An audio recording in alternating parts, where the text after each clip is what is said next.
आया वहाँ पे 1.5 घंटा, वो जिंदा था तब तक कोई नहीं आया वहाँ पे। अगर कोई हेल्प होती, आर्मी होती तो फिर वो बच सकता था, कोई नहीं आया वहाँ पे, कोई नहीं आया। I want them dead। जिन्होंने मेरे भाई को मारा मुझे वो dead चाहिए। बिल्कुल वो मरेगा जिसने मारा।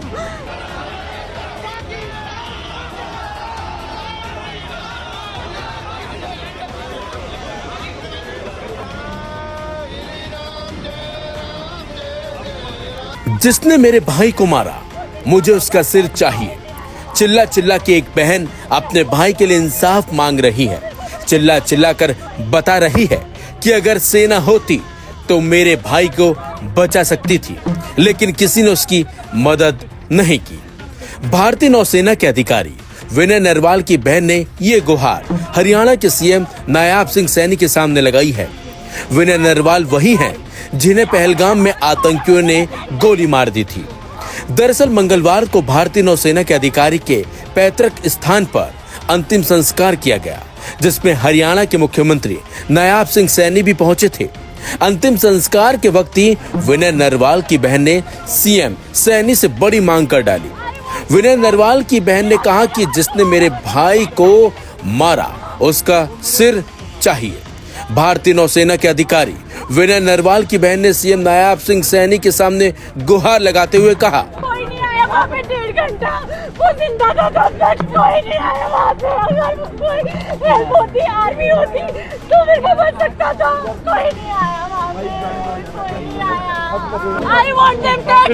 जिन्होंने मेरे भाई को मारा मुझे वो dead चाहिए। बिल्कुल वो मरेगा जिसने मारा, वो मरेगा।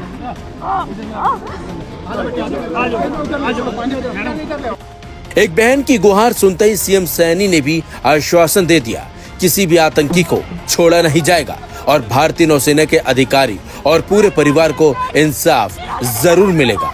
आपको बता दें, विनय नरवाल की शादी बीते 16 अप्रैल को हिमांशी से हुई थी। दोनों हनीमून के लिए जम्मू कश्मीर के पहलगाम गए थे। बैसरन में आतंकियों ने हिमांशी के सामने ही विनय की बेरहमी से जान ले ली थी। हिमांशी के मुताबिक, मैं भेलपूरी खा रही थी और मेरे पति भी वहीं थे। एक व्यक्ति आया और पूछा कि क्या वो मुस्लिम है, और जब उसने इनकार किया तो उस व्यक्ति ने उन्हें गोली मार दी। विनय नरवाल साल 2022 में नौसेना में शामिल होने के बाद पिछले 1.5 साल से कोच्चि में नौसेना की दक्षिणी कमान में तैनात थे। उनके पार्थिव शरीर को तिरंगे में लपेटकर बुधवार को दोपहर में कश्मीर से दिल्ली लाया गया था। दिल्ली की मुख्यमंत्री रेखा गुप्ता ने हवाई अड्डे पर नरवाल को श्रद्धांजलि दी। नरवाल के पार्थिव शरीर को नौसेना के वाहन से उनके घर करनाल लाया गया था। यहाँ हजारों लोग उनकी अंतिम यात्रा में शामिल हुए। इसके बाद विनय का अंतिम संस्कार किया गया। नौसेना के जवानों ने उन्हें बंदूक से सलामी दी। इस दौरान सीएम नायाब सिंह सैनी भी मौके पर मौजूद रहे और उन्होंने कहा कि जिन लोगों ने इस कृत्य को किया है उन्हें छोड़ा नहीं जाएगा। इन लोगों ने कायरतापूर्ण वो जम्मू में हमला किया है, मानवता का नुकसान किया है, वो बचेंगे नहीं। उनके खिलाफ सख्त कार्रवाई होगी और ऐसी कार्रवाई होगी कि आने वाले समय के अंदर इस प्रकार का कुकृत्य करने का साहस सोच समझ करके करेंगे। विनय नरवाल एक बहादुर हमारा जवान है। मैं उनको श्रद्धांजलि अर्पित करता हूं। परमपिता परमात्मा से प्रार्थना करता हूं कि उस दिवंगत आत्मा को अपने चरणों में स्थान दे। परिवार को, मित्रजनों को, रिश्तेदारों को जो उनके जाने से दुख हुआ है, उस दुख को सहन करने की शक्ति प्रदान करे। हरियाणा सरकार पूर्ण रूप से परिवार के साथ है। आदरणीय मोदी जी सभी परिवारों के साथ हमारी भारत सरकार खड़ी है। हरियाणा सरकार पूर्ण रूप से विनय नरवाल के साथ और उनके परिवार के साथ खड़ी है। फोन नीचे कर लो प्लीज, फोन नीचे कैमरे में आ रहा है आपका फोन। मैं परमपिता परमात्मा से यही प्रार्थना करूंगा कि उस दिवंगत आत्मा को अपने चरणों में स्थान दें। सर, आपको लगता है सर्जिकल स्ट्राइक की इस वक्त जरूरत है देश को? देखिए, अभी सर्च चल रहा है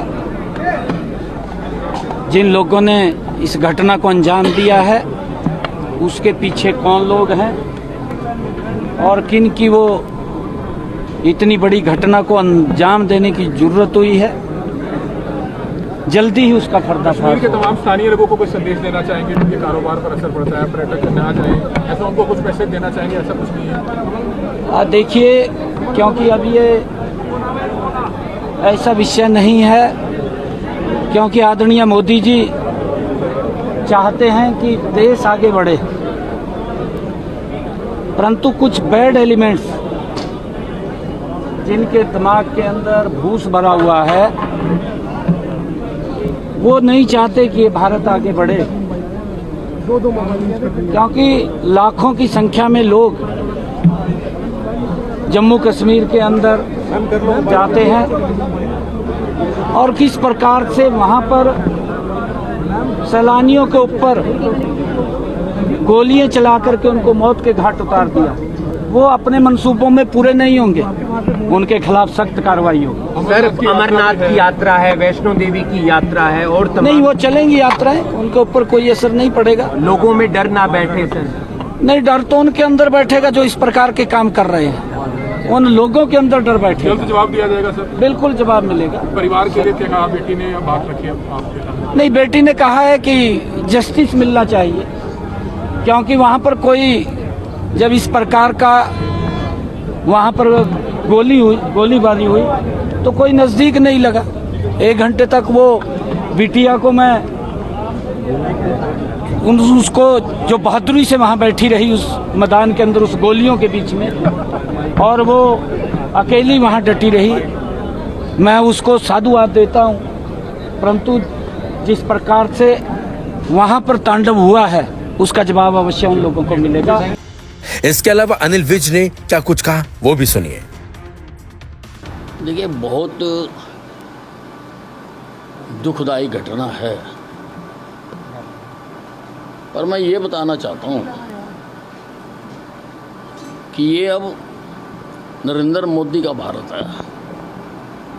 कहाँ होगा, कब होगा, कैसे होगा, ये तो मैं नहीं जानता, लेकिन एक बात जानता हूँ कि इनको ऐसा करारा जवाब दिया जाएगा कि ना तो ये कभी इस प्रकार का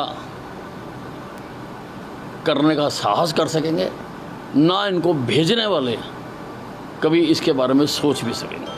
तो हम लोगों को पूछ के मारा, उनका नाम पूछ के। हंगामा टाइम्स की तमाम खबरों को देखने के लिए हंगामा टाइम्स को सब्सक्राइब कर लीजिए और बेल आइकन दबा लीजिए। अगर आपको ये वीडियो अच्छा लगा हो तो लाइक बटन प्रेस कर अपनी प्रतिक्रिया हमारे कमेंट बॉक्स में देना मत भूलें।